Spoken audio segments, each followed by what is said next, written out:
Welcome to On the Moneyline, a podcast by MMA Play 365. I'm Newsome, and I'm here to break down UFC 309, which goes down this weekend. It's a stacked pay-per-view, not quite on the levels of your UFC 300, but I think that'd be quite harsh to hold the standards of any card by UFC 300, if I'm being honest. But we've got the return of Jon Jones, we've got the return of Stipe Miocic, it's the UFC Heavyweight Championship fight, and of course, we all wanted Jon Jones versus Tom Aspinall. That's the fight that intrigues us. That's the fight that's champion versus interim champion. But look, Jon Jones has earned his right to call his shots and to call his fights, and he wants Stipe Miocic.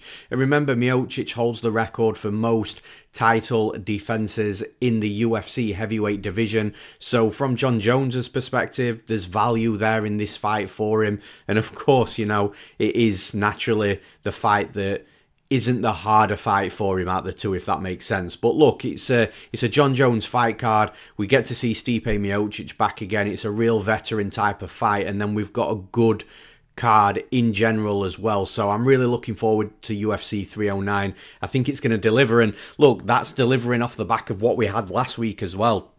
Last weekend, I think, caught absolutely everybody by surprise. It was just finish after finish after finish after finish. And I was saying, look, it might actually be one of the weaker UFC cards, potentially of all time, last weekend at UFC Vegas 100. But man, like, that card absolutely delivered. And it hits home to what I say all the time, like, it doesn't always matter what's written on paper in front of you. These cards can be absolutely outstanding within the blink of an eye, catching everybody by surprise. So yeah, look, moving to 309, we've got a full card to break down here. It's going to be a really good fight card, some really good fights. I'm looking forward to getting into it. But just before we do get into the breakdowns, as always, if you're wanting to jump into the action, then make sure you do so at MMAplay365.com. We've got something for everybody. If you're a fun gambler, we've got a fun gambler section. If you just want to follow exactly what the handicapper, which is myself, bets on, where my money goes, then we've got an official bet section for that. And then we've also got a recommended bet section. Maybe you like to, make your own final decisions, but use some advice and analysis on the side to help you either make those decisions or pass on a bet. Well, we've got a recommended bet section with full written breakdowns for all the best bets, the best straight bets that we have on the entire card. So that's the handicapper section, and of course all our subscriptions come with our UFC prediction software from Base AI, which gives you a percentage prediction for every possible outcome of every fight on every UFC card, and all the subscriptions are super affordable. Our ethos at MMA Play 365 is to make sure that our subscriptions are cheap enough for you to make your money back as quick as possible, so you can then start profiting on your own bets. And that's all at MMAplay365.com. But with the introduction out the way and with the promotion out the way, let's get into breaking the fights down. And of course, as always, we start in the main event. We've got the UFC Heavyweight Championship belt on the line. We've got the returning Jon Bones Jones versus Stipe Miocic. And this is, look, like I said in the introduction, we all wanted Jon Jones versus Tom Aspinall. But, even though there's a steep betting line, and even though, there is a clear winner in this fight, I am actually looking forward to seeing Stipe Miocic back in the cage. And look, I think a lot of these breakdowns that you hear, not just from myself, I'm sure if you're tuning in here, you'll be tuning in elsewhere as well. I think you're going to hear a lot of the same breakdowns, and I'd be very surprised if you actually saw or tuned into a podcast that's picking Stipe Miocic to win, because although Miocic is a legend, he's a record holder in the UFC, he'll go in the UFC Hall of Fame like 100%, he'll be in there, and he's a good fight. There's still going to be a good fighter in Stipe Miocic. It's just, I think he's completely outmatched here in pretty much every facet of MMA. Like, you look at when Miocic was outgunned against Francis Ngannou from a speed, power, athleticism, aggression perspective. In that first fight with Ngannou, Stipe Miocic did have the wrestling advantage in that fight. He took Ngannou down, he wore him out, and, made that fight quite comfortable for him the longer it went on. And Miocic was able to do that because he's got a high level of fight IQ, and he realised that very quickly that he had an advantage in one specific area, and he went to that area. It's just, in this fight, I'm not sure where he goes, because yes, you would argue that he's got the better wrestling background than Jon Jones, but when it comes to MMA wrestling, look, I don't see Stipe Miocic coming in here and taking Jon Jones down. And even if he does take him down, I don't see him holding him down either. Like, I don't think that this fight is going to be based on, one of these fighters holding the other one down. And even if you do want to make the argument that that could potentially happen and the fight might be able to be won and lost from that perspective, I would be leaning more towards Jon Jones taking Miocic down and staying on top of Miocic, if I'm being honest. Like, I think from a wrestling and grappling perspective, the advantages are slightly with Jon Jones. And then when you look at the striking, I think the striking is definitely going to be on the side of Jon Jones. The one thing that I am very curious about here, and there's actually two parts to this curiosity, is I'm wondering what weight Jon Jones comes in at, because when he fought Cyril Gane, he was around, I think it was like £248, £250. He was at that level, whereas Stipe Miocic has always weighed in less than that. So then the other question that I've got from that is the speed. So because I think Jon Jones is going to be heavier, is Stipe Miocic going to have a speed advantage? And, typically you would assume so, but I think with Miocic's age, the additional layoff, and I know Jon Jones has had a layoff, but Miocic has been a lot more of a layoff. I just don't know whether he is going to have that speed advantage. I still think Jon Jones holds some level of athleticism up at heavyweight. So I think Jon Jones is going to have a speed advantage. I think he's going to have a movement advantage. We've just discussed the wrestling and grappling advantages. And then, like I say, if you've got a speed advantage and a movement advantage and you're Jon Jones with your elusive strikes, and yeah, he's not going to be as fast and flashy as what he was at light heavyweight, but I still think there's a more of a vast arsenal of weaponry coming from Jon Jones' striking. So this is what I mean. I kind of feel like he's got Miocic outgunned everywhere. And just another quick point to mention in regards to the layoffs. Jon Jones had an 18-month layoff since his win against Cyril Gane. But the only thing with that is, look, the fight didn't really go that long. So Jon Jones hasn't fought for a long time physically inside the cage for a long time, if that makes sense. But then you go back to Stipe Miocic, and it's crazy that Miocic's last MMA fight, his last UFC fight, was the loss against Francis Ngannou. It feels like an absolute eternity ago. It was 3.5 years ago for those that want to know the exact time. So the point being here is there could be a little bit of ring rust on both sides, but if you had to choose one fighter that's going to be more affected by the ring rust over the other, you're looking at Stipe Miocic. Like I say, 3.5 year layoff, coming off, the beatdown and the bad knockout against Francis Ngannou. Look what Ngannou's done since that Stipe Miocic fight. He won the belt from Stipe Miocic, then he defended it against Cyril Gane, and then he leaves the UFC, joins the PFL. He has a boxing fight with Tyson Fury. He has another boxing fight with Anthony Joshua. Then he comes in to fight for PFL, and that was his last fight against Renan Ferreira. So Francis Ngannou's done all that since Stipe Miocic's last fought. It's a long time. So again, it just sort of backs up the argument of, where are you giving Stipe Miocic edges in this fight? The only thing that you can really edge, or it's not even an edge, but the only thing you can really see Miocic winning by here is, look, this is the UFC heavyweight division. These are big guys throwing big punches in 4-ounce gloves.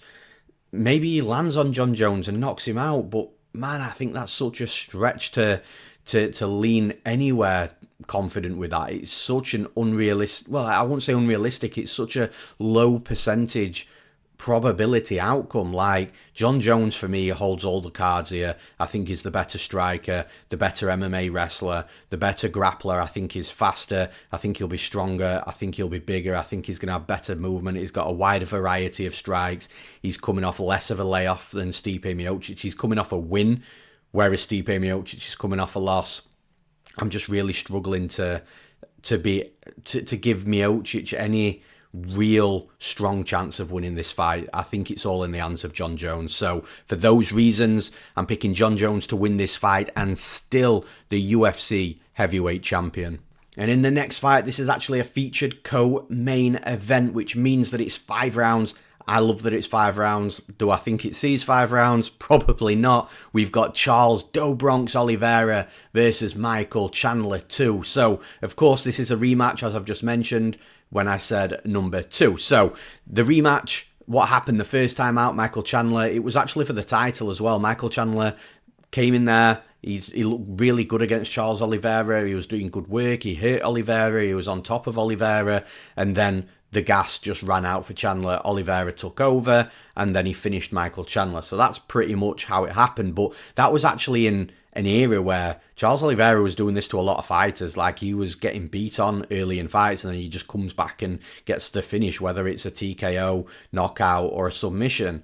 And Oliveira was making a habit of doing that. And a lot of people thought he was going to be able to do that to Islam Makhachev as well. But it was Makhachev that shut that run down for Oliveira.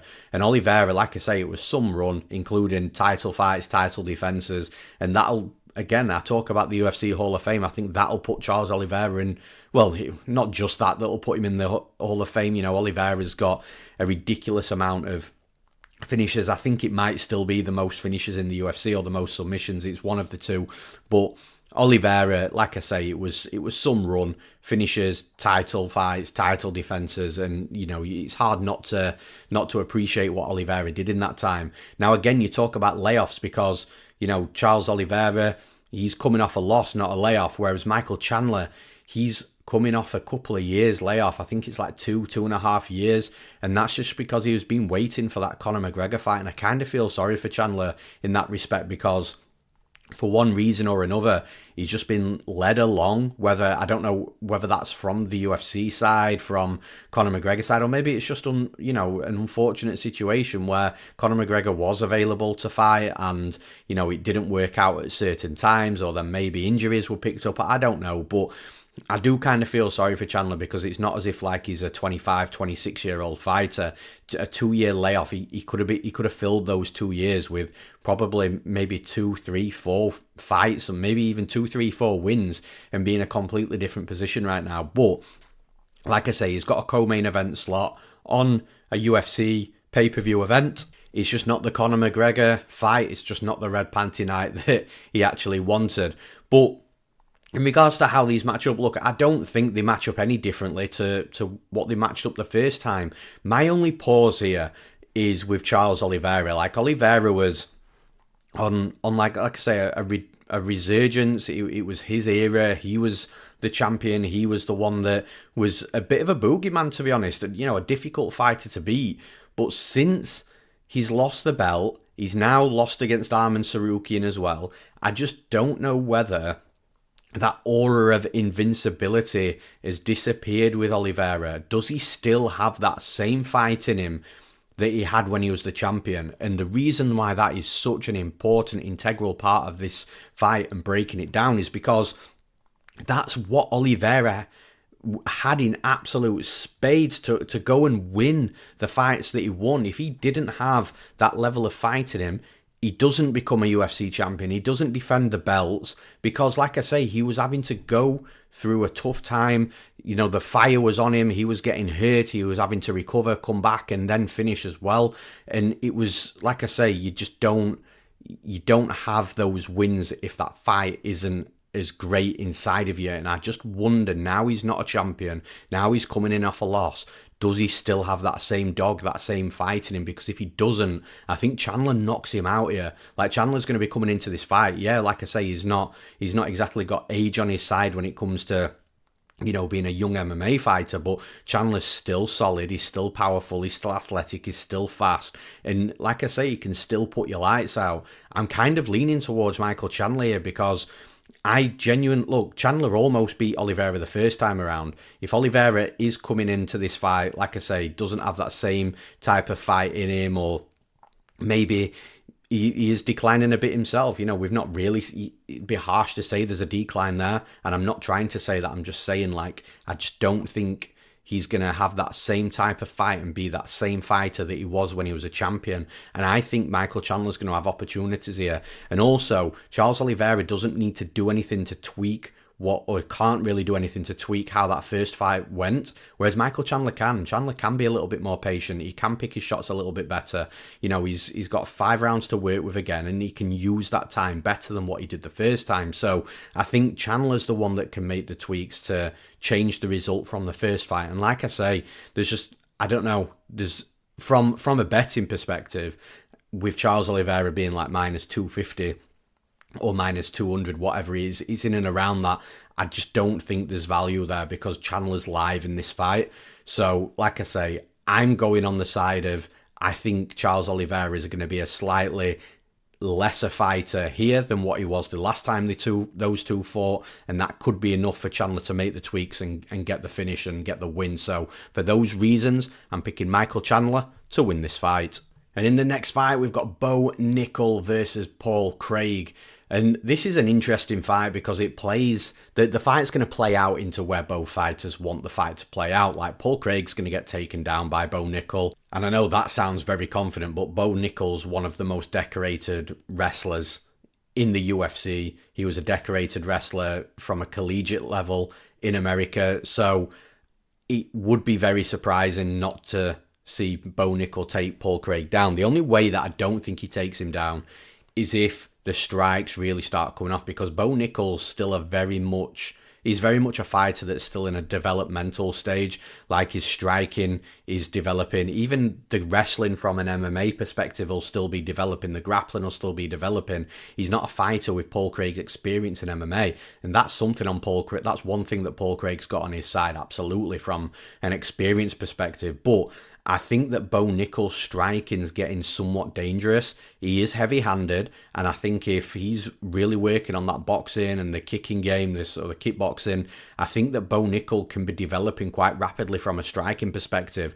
So if Bo Nickal comes in there, all fights start standing, and he starts lighting Paul Craig up a little bit on the feet and hurting him, I don't know whether he does take him down. That would be the only way that I don't think Bo Nickal takes him down. But again, I think that is the choice of Bo Nickal, which again is a big thing in MMA. If you've got the choice of where you want to take the fight, and it's completely down to you and you can take it wherever you want to take it, then that's a big advantage to have. Where Paul Craig's going to be most dangerous as well is if Bo Nickal is on top of him. Because although Bo Nickal's, like I said, a decorated wrestler, the grappling is yet to catch up to that. Paul Craig's going to be the better grappler here. Paul Craig's got these crazy, well, not crazy, he's got the patented triangle chokes, the finishes from bottom. Like, Craig's a real difficult fighter to be on top of. And actually, the more I'm talking about this and breaking it down, the more I feel that, I think if Bo Nickal, I think if his striking is hitting hard and working, I do think he stays away from taking Paul Craig down. And does Paul Craig get Bo Nickal down? I doubt it. Like, the wrestling from Bo Nickal's going to be too good in my opinion. So again, it's the choice of Bo Nickal. It's where Bo Nickal wants to take this fight. And I think that's why, look, he's like a -1,000 favourite, and there's nothing you can really do with that, especially against Paul Craig. Look, I was one of, the many people that also held a ticket to the Magomed Ankalaev winner against Paul Craig, the debut of Ankalaev. I had a big bet on Ankalaev that night, and Paul Craig finished it with a third of a second left to go after being about to lose a 30-26 decision. So Paul Craig is the type of fighter you can never, ever, ever count out, because you just don't know. However, from a stylistic perspective, you have to break down what you see, and I think that Bo Nickal's striking hits hard. I think if I'm expecting him to be a better striker than what he was last time, and if the striking's working, I think it's in Bo Nickal's hands, because I don't think Bo Nickal needs to take that fight down to the mat. However, if the striking isn't working, I do think Bo Nickal can take Paul Craig down whenever he wants. There's a risk that comes with that, though, like I say, because of the tricky submission game that Craig's got off his back. So I think Craig's got a chance here, but he's got a chance if Bo Nickal takes him down. I think if the striking's working for Bo Nickal, I think it's going to be a rough night for Craig, because Nickal won't go for the takedowns and he'll just look to try and knock him out. And I think he'd succeed in that as well. So, yeah, look, like I say, Craig's absolutely got a path to victory. It's a flash submission chance, like you would call a puncher's chance with the knockout. But again, it's hard not to pick Bo Nickal here. Like I say, I think he's going to have some heavy hands that is going to hurt Craig, and he's going to have some good wrestling. And if the grappling's catching up as well, maybe that grappling is just about good enough to keep him safe. But like I say, it'll be very touch and go if Bo Nickal's in Paul Craig's guard. So yeah, aside from Paul Craig throwing up a submission off his back, I do think Bo Nickal's going to do good work here. For those reasons, I'm picking Bo Nickal to win this fight. And in the next fight, we've got Karine Silva versus Viviane Araujo.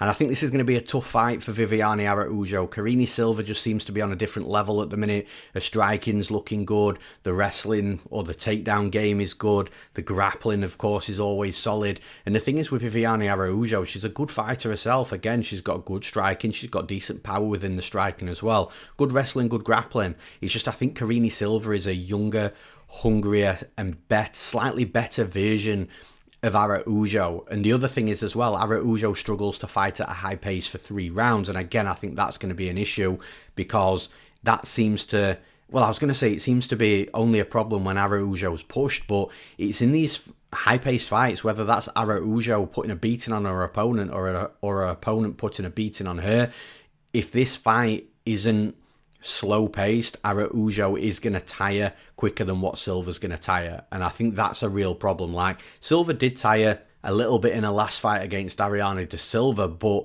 it's not the level of tiring that we see from Araujo. And I think if both fighters are tired, Araujo's going to be more tired, and that's going to give Silva likely a second wind as well. But again, I'm just struggling to really be confident of where Araujo wins this fight, because look, you can argue that Karine Silva's got a step up in competition, but how much of a step up in competition is it really from Ariane de Silva? Like, they're on a very similar level. Maybe Araujo is just a little bit better than Ariane de Silva. So, like I say, technically it's a step up in competition, but it's not a drastic one. And I think it's one that Karine Silva, I think it's a better fight for her here against Araujo stylistically than it was against Ariane de Silva. I think that, Araujo is going to play in the clinch. I think she is going to give Silva opportunities to get her down to the mat. And if Araujo does have a solid first round, she's going to have to work hard for that first round, or even any of the rounds in the fight. She's going to have to work super hard to win a round from Silva, and working super hard is also going to drain the gas tank as well. So it's kind of a catch-22 fight for Viviane Araujo, and like I say, is she the better striker? I think it's close. I think the takedown game of Silva is really good. I think the grappling game of Silva is dangerous as well. I just feel that she's the better fighter wherever the fight goes. If this is a 15-minute kickboxing fight, I think Karine Silva can do some good work. I think that she should take 2 rounds from Araujo in a 15-minute kickboxing fight, but then you add in the takedowns and the grappling. I think that's where the big advantages here are for Silva. So for all the reasons that I've mentioned, I'm picking Karine Silva to win this fight.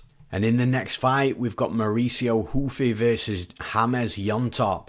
And to be honest with you, I think that James Llontop is like a sheep that's just been put in a wolf's pen here. I think that Mauricio Ruffy is going to be way too much for James Llontop. I mean, look at what Ruffy did on his UFC debut against Jamie Mullarkey.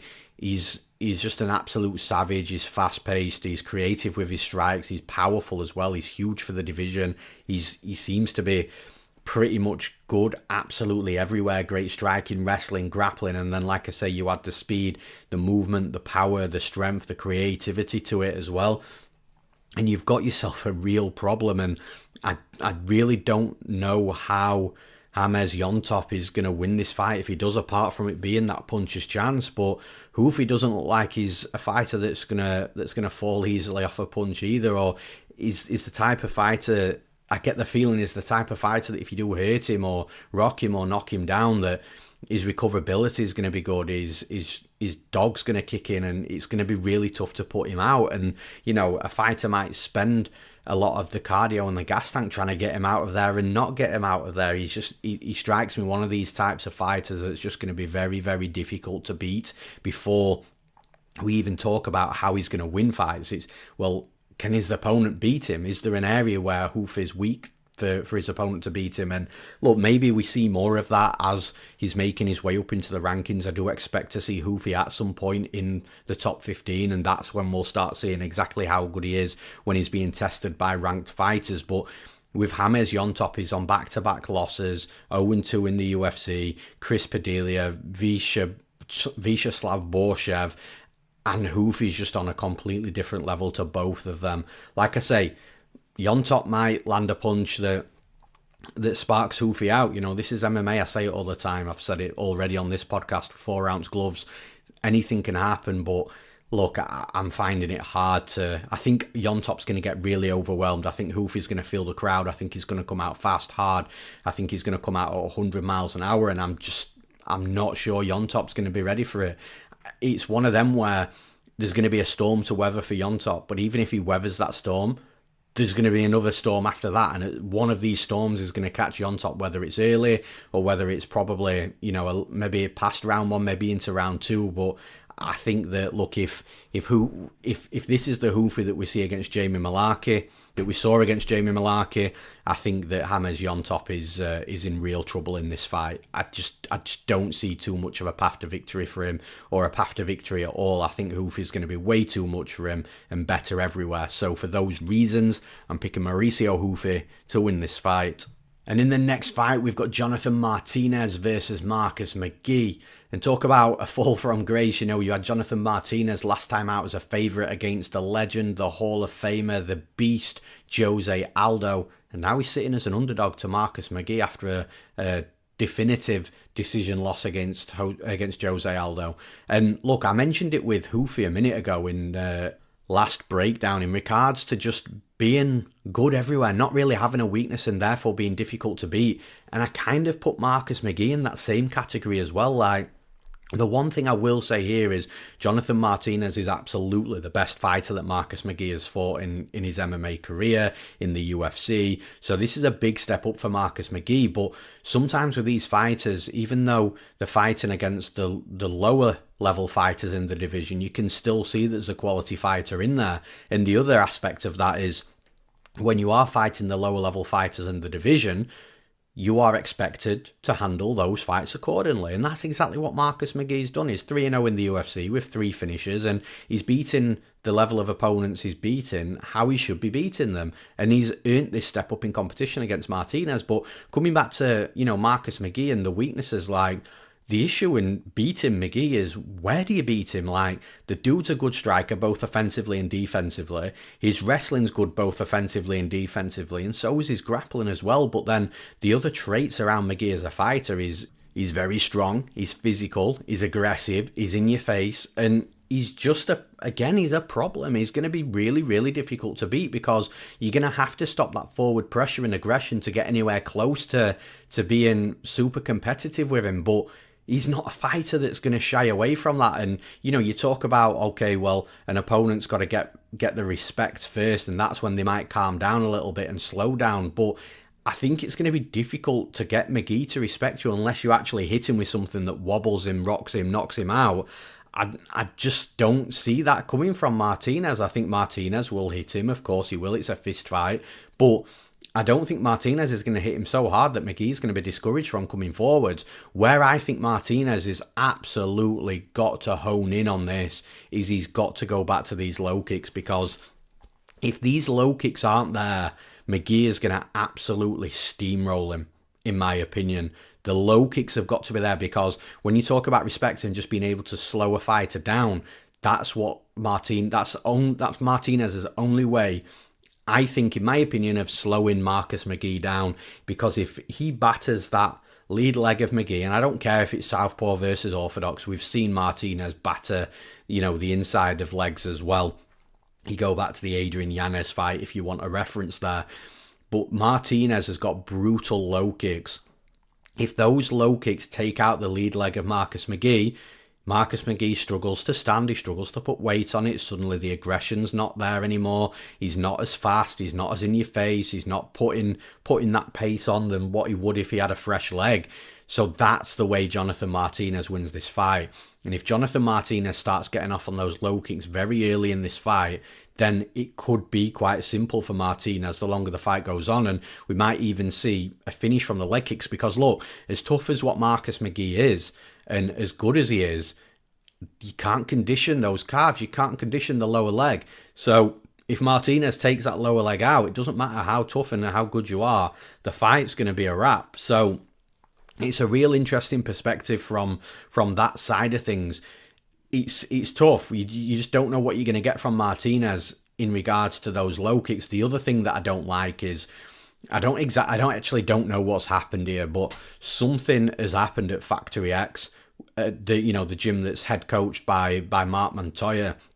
Mark Montoya had a lot of really, really good fighters. He had a really good team, and something's happened at Factory X, and a lot of the good UFC level fighters have split, and a lot of them have gone their own different ways. So like Brandon Royval and Alex Hernandez started their own gym, it seems. It looks like Jonathan Martinez left, and now he's training somewhere in Texas. So again, from Martinez's perspective, Factory X, the way they coached fighters, the way they game planned and broke their opponents down, it was perfect for the style of Jonathan Martinez as a fighter.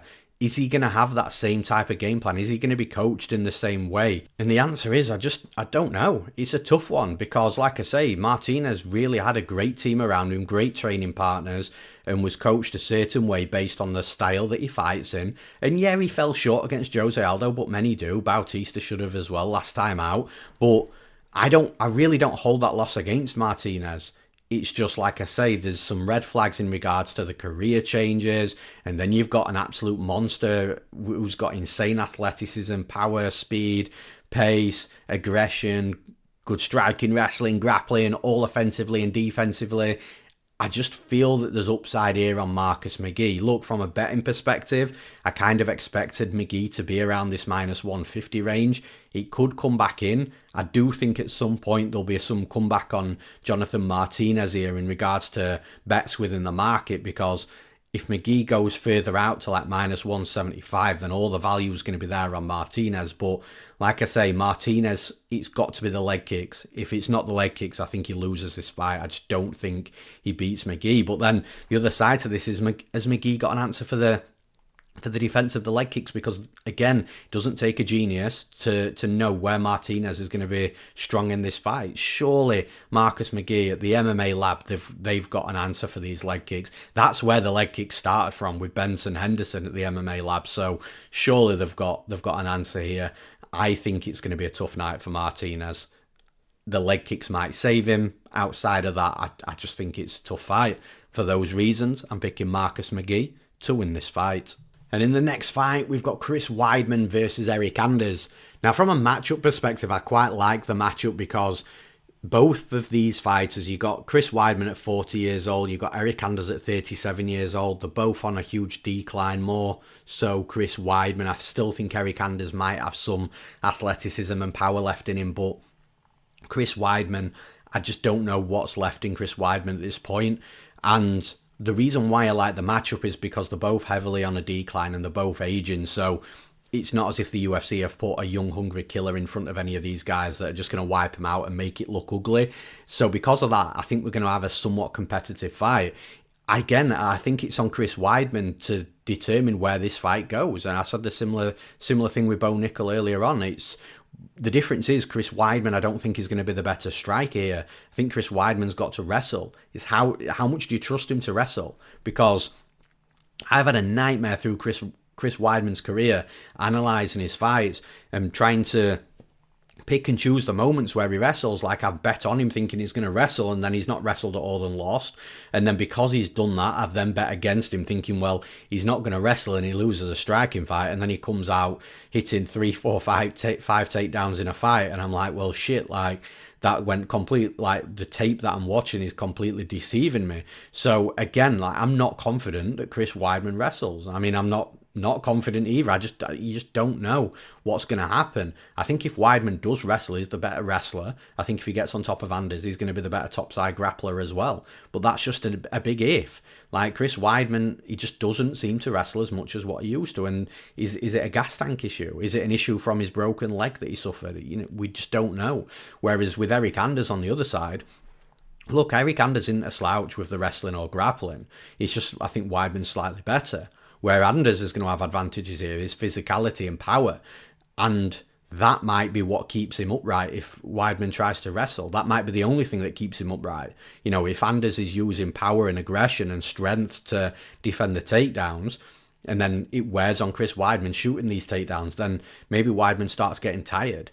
But the big advantage that I give for Anders in this fight is the knockout power. I think that look, if Anders goes in here and lands a clean punch on Weidman, can Weidman take that punch? I don't know. You can say what you want about Eryk Anders. Yes, he's declining in regards to his skills there. Yes, he's an aging fighter. You know, the last thing to go in a fighter is the power. And a big question mark of Weidman is the durability. And, you know, you put 2 and 2 together, more often than not, you get 4. So I think that Chris Weidman's got to wrestle, but I don't trust him to wrestle. And even if he does wrestle, you know, is it a wrap? Well, no, it's just a difficult fight for Anders at that point. But I think with all fights start standing, I think Anders is going to be faster. I think he's going to be more athletic, and I think he's got power on a big power edge here. Again, against a Weidman that we've got question marks regarding the durability. I have to side with Anders. I'm picking Eryk Anders to win this fight. And in the next fight, it's another matchup that I really like as well. We've got Jim Miller versus Damon Jackson. And again, for the same reasons. Look, the UFC, when they match Jim Miller against a young, hungry killer, we know what happens. When they match Damon Jackson against a young, hungry killer, we know what happens. And the UFC are matching them both together. Look, Jim Miller is a lot older than Damon Jackson. He's got way more miles on the clock than Damon Jackson. And Jim Miller, again, is a future UFC Hall of Famer. But with that being said, in a veteran fight, we've got Damon Jackson that's holding the youth and less miles on the clock advantages in this fight. And you look at Damon Jackson last time out against Stipe Miocic, man, like, even though Jackson took a beating in that fight, he was nowhere near giving up or quitting on himself. He was in that fight. That was a fast-paced fight. He put it on Stipe Miocic early. Stipe Miocic, because it's the young, hungry killer, was able to, you know, withstand the pace and the pressure. Then that, in turn, hit Damon Jackson back in regards to his gas tank and cardio, and then he started to fall apart a little bit. And Damon Jackson is very much a front runner type of fighter. Like, it's very difficult to deal with him, cope with that pace and pressure, but these younger guys right now can deal with that pace and pressure and survive storms from Jackson and then put it on Jackson in return. Whereas Jim Miller's not that young, hungry guy that I think is going to be able to withstand too much of that pace and pressure. And I think there's going to actually be a little bit of a flip here, because I think it's going to be Jim Miller that does the good early work in this fight. Jim Miller's great for a round. Look at the Bobby Green fight. Jim Miller looked good. But then after 5 minutes, you know, Miller starts tiring a little bit. He starts getting hit a little bit. He slows down a little bit. And the fight very, very slowly starts to move away from Jim Miller. But then when you've got Damon Jackson on the other side that's pushing a pace and a pressure, like, I think Miller's going to have real difficulties coping with just Jackson being 100 miles an hour and just constantly being on him. Where I worry for Jackson in two different scenarios. The first one is, in the first round, Jim Miller's got a hard, straight left hand. Like, I know he's not a knockout artist. I know he doesn't have a massive amount of knockouts. But I do think that the power in that left hand is somewhat underrated. He's got power and he can hurt Jackson. So Jackson's got to mind his P's and Q's with that straight left hand. However, the other side that I worry for Jackson is if he shoots in a sloppy takedown and leaves his neck exposed, because Jim Miller's, you know, regardless of how much Jim Miller declines, that jiu-jitsu quality will still always be there. And Jim Miller's a high-level jiu-jitsu player, a high-level black belt, and he's also got a very good guillotine. So that's where I worry for Jackson. However, Jackson's a really good scrambler, and he's a really educated and precise scrambler as well. He doesn't just scramble for the sake of it. He knows exactly which way to scramble, where to scramble, what position he needs to end up in, and how to get the advantageous position on the mat in a mad scramble. So if Miller does lock up a guillotine, I would like to think that Jackson could lift him and maybe drop him into like a half guard on the other side of the guillotine where he's going to be relatively safe, rather than just panicking and dropping down to his knees and then allowing Miller to finish the guillotine, or, you know, allowing Miller just to pull guard on that guillotine and you know, close the full guard up and not being able to get out of it. I do look, Jackson, for as good as a jiu-jitsu player Jim Miller is, Jackson's also a good jiu-jitsu player as well. So I would like to think that Jackson has an answer if he does make a mistake with the guillotine, but it's still a worry nonetheless. Outside of that, I think if Jackson gets out of this first round and puts on a decent pace, not a crazy pace, just a decent pace on Jim Miller, I think Miller will naturally slow. And then Jackson can start ramping it up from round 2 and into round 3 and just completely break Miller. And I kind of feel that would be a really good game plan for Damon Jackson here. Like I say, don't be slow in the first round, but put enough of a pace on that starts to slow Miller and then slam him in round 2 and 3. However, if Jackson comes out fast and hard in round 1, he's just going to put himself in some danger spots, that's all. I still think that he'd be able to absolutely drain the gas tank of Miller from a round 1 as well. It's going to be more dangerous for Jackson putting that fast pace on in round 1 because he's going to leave openings for Miller whilst Miller's fresh. But either way, I do think Jackson gets the job done. It's just going to be a little easier for him if he doesn't go balls to the wall in round 1. So for those reasons, I'm picking Damon Jackson to win this fight. And in the next fight, we've got Marcin Tybura versus Jhonata Diniz. Now, Jhonata Diniz was supposed to fight Derek Lewis a couple of weeks ago in Canada. Derek Lewis pulled out. I think it was quite close to the weigh-ins. I'm not sure whether he weighed in or not, but he pulled out. It was an illness-related pullout. So the UFC 2 weeks later have moved Diniz into this fight with Tybura. Now, with Tybura, it's exactly the same sort of issues that I just explained with Chris Weidman. Like Tybura, I've bet on Tybura in fights where I'm thinking, well, yep, he's going to wrestle. Once he wrestles, it's going to take away the striking from his opponent. It's going to be relatively comfortable. And then Tybura's gone in there, not wrestled at all, blatantly not wrestled, stood kickboxing, got battered. And then in other fights, I've bet against Tybura thinking, well, he's not going to wrestle and he's absolutely done here with the striking. And then he goes out there and wrestles. Like that last fight against Tuivasa. Well, not his last fight, but the fight against Tuivasa. I bet Tuivasa thinking that, look, Tuivasa, I don't expect Tybura to wrestle, at least not early. Maybe we've got a round and a half before Tybura starts getting his wrestling going. But by that point, Tybura has probably been knocked out by Tuivasa. So I bet Tuivasa because of that. And then Tuivasa does connect hard with something on Tybura. But then Tybura wrestles straight away, gets on top of him, then makes that fight look absolutely easy. So this is the thing. If Tybura comes into this fight and wrestles, then the fight's going to be or should be relatively comfortable for him because with Jhonata Diniz, he's absolutely a striker. And look, Diniz is a high-level striker. You can tell that he's got good technique, he's got good power. I think striking anybody in this division, I think Diniz has got a good chance of beating anybody. It's just the UFC isn't kickboxing, it's MMA. And where Diniz can be got at is within the wrestling and grappling. And look, I had a big bet on Carl Williams in their last fight. I explained this on the UFC Edmonton podcast as well. Like Carl Williams was hitting 5, 6, 7, 8 takedowns a fight. Didn't want to stand and strike with anybody. He was hardly getting hit because he was just constantly wrestling and grappling and taking his opponents down. So I think, well, Carl Williams is going to come in here against a naturally really good striker, good technique, good power. There's no way Carl Williams stands and strikes with Diniz. That's not what Carl Williams has done in the UFC to this point, and now he's fighting probably the best striker he's ever fought. And guess what he does? He stands and strikes. He gets beaten up for 2 rounds. Then in the 3rd round, Williams does decide to get a takedown, hits the takedown, gets on top, and he's probably not a million miles away from either a 10-8 round or a finish. So that's how dominant Carl Williams was. And you just think, man, if he'd done that from round 1, it had been over before it even got to round 3. So, like I say, from that, what I take from that is, look, Diniz did really get stuck on bottom. Like, you can tell he's an out-and-out striker. Whereas with Marcin Tybura, I think Tybura is a heavy blanket on top. I think that from a mentality perspective, the last thing that Tybura will be remembering about winning a UFC fight, about how easy it was taking his opponent down and then just battering them on top and them not being able to move.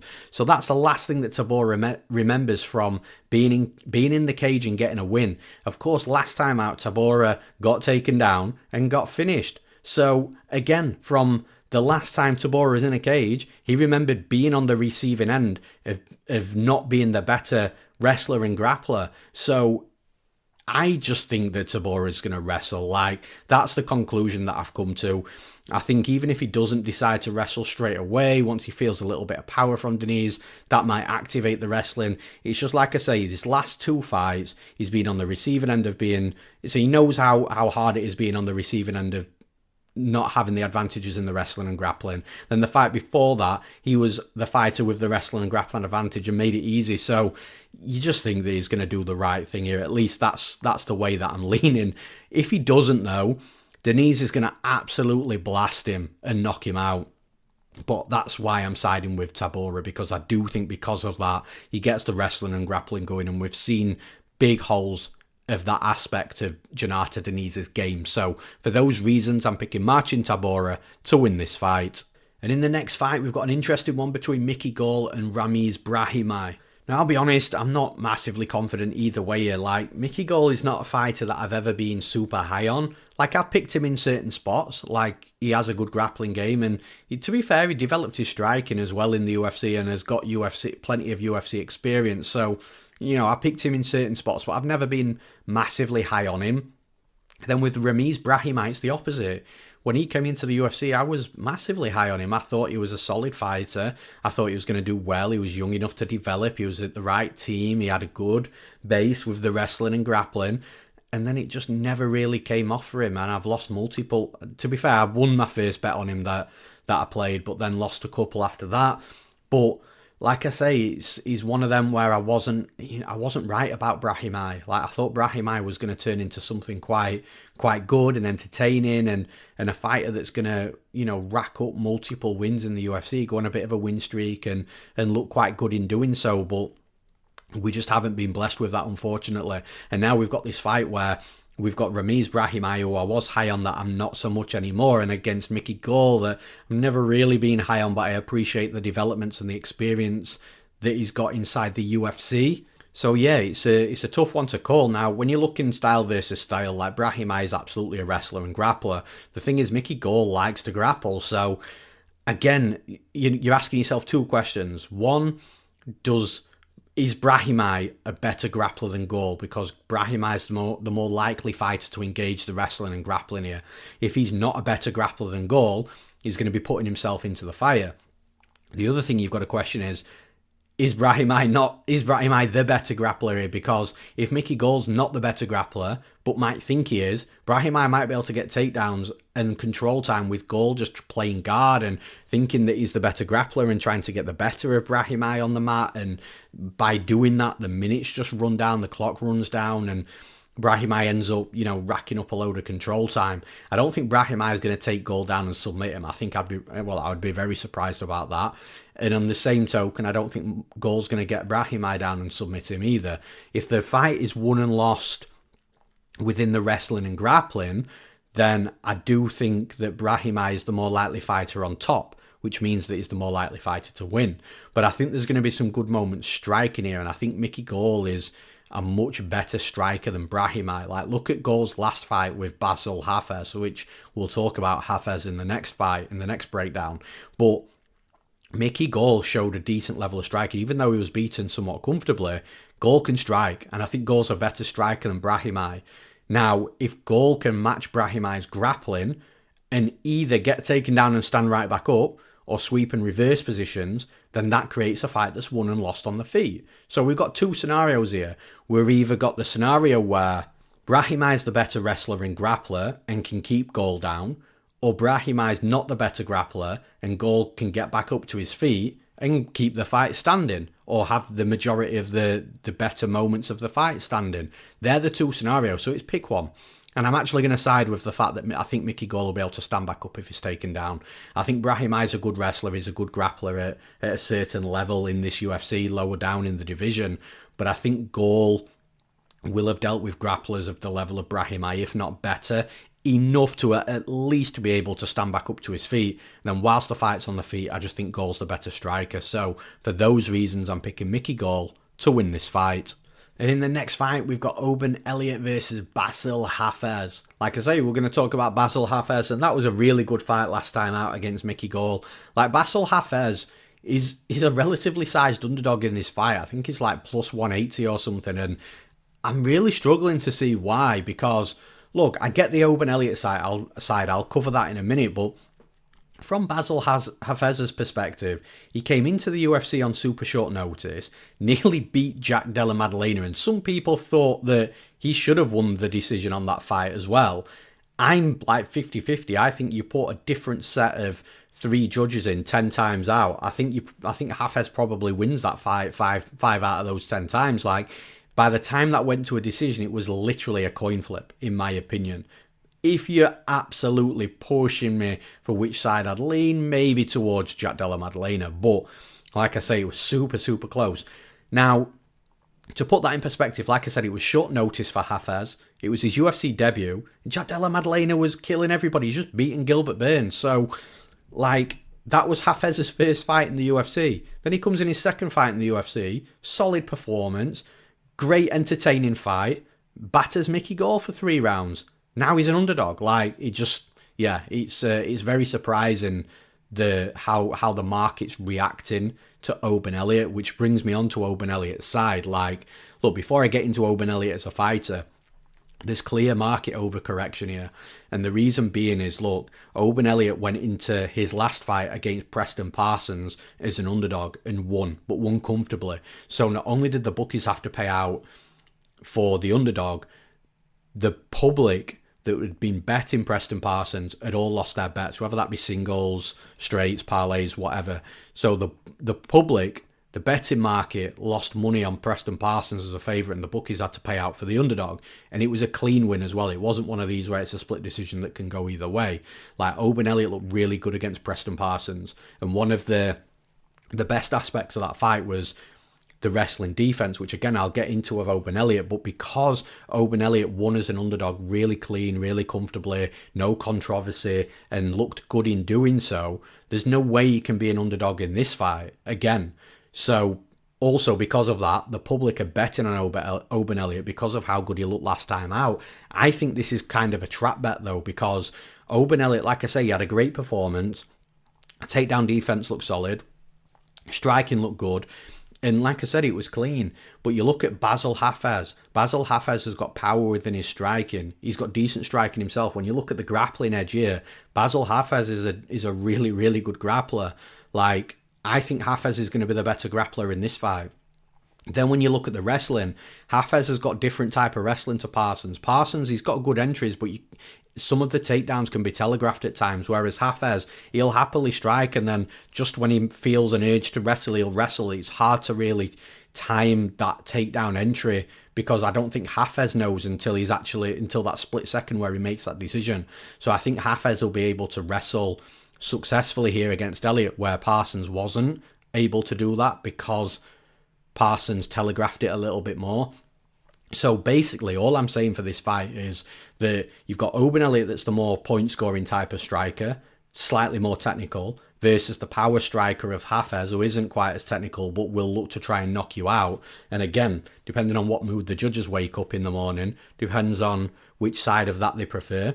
But it could very well be the power side, which it should be with the damage. But then when you look at the wrestling, I think that's Hafez. You look at the grappling, I think that's Hafez. Like, I think Hafez is in a good spot in this fight. It's not going to be an easy fight for him, but it should definitely be very, much closer from a betting perspective. Like, Oban Elliott's a good fighter. He's serviceable. He's going to be entertaining and put on a show. But so's Hafez. And Hafez has shown me nothing that I should be overly concerned about in the UFC. The only gut feeling that I do have with Hafez is I do think he's the type of fighter that, if things maybe aren't going his way and his opponent's landing good volume, due to the accumulation of volume, maybe Hafez can gas out and tire. He's quite thick built for the division. So that's just a gut feeling that we might see further on in his UFC career. But for right now, I can't be sure of it because I haven't seen it. So it is only a gut feeling. And actually, before I went back and rewatched that Mickey Gall fight, I had in my mind that Hafez had gassed out really badly and was lucky to survive round 3. But when I watched that fight back, I don't know where I actually thought that up, because that's not what happened at all. I must have been thinking of a different fight and a different fighter, which again is the reason why I watched tape. But look, I think that Hafez is the more skilled fighter in regards to the wrestling and grappling, and that's going to matter in this fight. And even if it's a 15-minute striking fight, I think Hafez lands some super hard shots on Elliott, and Elliott point scores Hafez, and even at that case, you go to a decision, and it could go either way, depending on what the judges like. So yeah, look, I'm going to side with the underdog here. I'm picking Bassil Hafez to win this fight. And in the next fight, this is a fight I've been really flip-flopping between. We've got Veronica Hardy versus Eduarda Moura, and pretty much throughout the analysis and the research and the tape of this fight, I have literally been like, okay, yeah, I think Hardy's going to win. And then I'll look at Moura and I think, actually, no, yeah, Moura's going to win this fight. And then I'll look at Hardy and think, nah, it's a good fight for Hardy. So it's just been one of these where I've just been changing my pick constantly. It's a really, really difficult fight to be confident in. And because of that, you know, it's one of these fights where if it is 50-50, you know, it's not a bad shout taking the underdog, because in a close fight, if it's a split decision, you always want to be on the side of the underdog because you know you've done your job. You know that the line was off, you've analysed it right, and it should have been much closer, and therefore you've got value on your bet, whether it wins or loses. But over time, long term, the value side will always prove to be profitable. Now, back to this fight, Eduarda Moura is actually moving up a weight class. Like, she missed weight a couple of times, I believe, and it's now time for her to move up. And in her last fight, look, Moura can be really dominant with her wrestling and topside grappling. In her last fight, the cardio let her down, and I can only imagine that's because the weight cuts are that bad. Like, you can tell she's a big girl for the division, and I actually think she's going to be big here as well. Like, even though she's moving up in weight, I think she's going to be the bigger fighter. She's going to have more muscle mass on as well. And I think she's in for another tough weight cut. People think just because, okay, she's moving up, so the weight cut's not going to be as tough. Well, that's not the case. Moura's going to move up, which means her walking weight is going to be heavier, knowing that she doesn't have to come down as much. So she's still going to be cutting, or it's still very likely she's going to be cutting the same amount of weight. It's just she's fighting up a weight division. So I still think she's going to have a big weight cut. It's just I think she performs better by not draining a body fat down to that much with the cut to the division below. I think this will be a healthy big weight cut rather than an unhealthy big weight cut, and there's a difference between the two. So I think Moura is going to be big here. I think she's going to be strong and physical, and this is where I think that Hardy's going to struggle, because Hardy, he's quite physical herself. You can see that she's packed on muscle mass over the last couple of years. I heard her strength and conditioning training, you know, has been ramped up, and you can see that. You can see the results. And Hardy's a decent striker. Like, she can sit down on her punches now. Now she's a bit stronger, but she's quick. And if you take her down, she's actually really tricky to keep down as well. She'll throw up submissions off her back and quite fast as well. And that's something Eduarda Moura has got to worry about. And this is why I've been so torn between these fights, because I think Moura's going to be more physical and stronger. I think she's going to get the takedowns that she wants. I think the cardio is going to last her at least 2 rounds. So if Moura takes round 1 and round 2 via wrestling and topside grappling, then maybe she can drop round 3 when she's tired, not get finished and win the fight. But then when she's on top of Hardy's going to be throwing up submissions. The thing is, Moura trains at a good jiu-jitsu gym, so is Hardy really going to catch her with an armbar or triangle off the back, or is Moura just going to be able to transition out of that, step into a half guard, and then potentially a side control, or, you know, just stepping outside of that guard where the danger is? Because that's the bottom line of it. If Moura gets Hardy down, she's got to get out of full guard. Once she's out of full guard, she's pretty much safe. There's not really a submission that Hardy's going to catch her with outside of the guard. Then Hardy's going to have to try and work up to her back. Then she's expending energy herself. So I think it's going to be a real back and forth fight.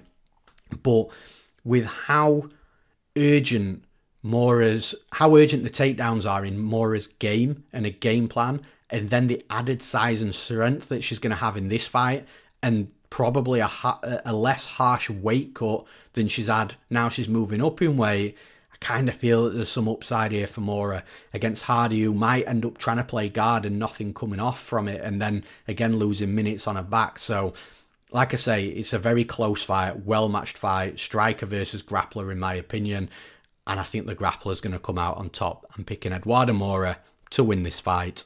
And that's all for this episode of the podcast. As always, thank you for tuning in. Thank you for listening. I always appreciate everybody, taking the time out of your day to listen to the breakdowns. If you are listening on one of our podcast platforms like Spotify, Amazon Podcast, Apple Podcasts, whatever you're listening on, if you do want to, tell me where you're betting, where we disagree, what you're super confident on, then come over to our YouTube channel at youtube.com/MMA Play 365. Make sure you drop a subscription to the YouTube channel as well. It's free. It helps us. It also keeps you informed of when the podcasts drop. Normally, it's pretty much every Monday. But yeah, if you comment on the video, I always try my best to get back to everybody and try and reply. My weeks are really busy. We've got Cage Warriors this weekend as well. So like I say, I'll try my best to get back. Obviously, if you're dropping anything that's crazy or offensive, rude, arrogant, or anything like that, I ain't gonna give you my time. So yeah, be respectful. Let's have a good debate. Let's have a good chat. This is MMA. There's always going to be a difference of opinions. Your opinion isn't always right, and neither's mine. So yeah, let's be cool, and we can get conversations going for sure. And finally, very last thing before I let you go, if you want to jump into the action this weekend, then remember, that's all at MMAplay365.com. We've got something for absolutely everybody, and it's all in one subscription. We don't separate the subscriptions unless it's the Dog of the Week, but that Dog of the Week package comes with insurance anyway.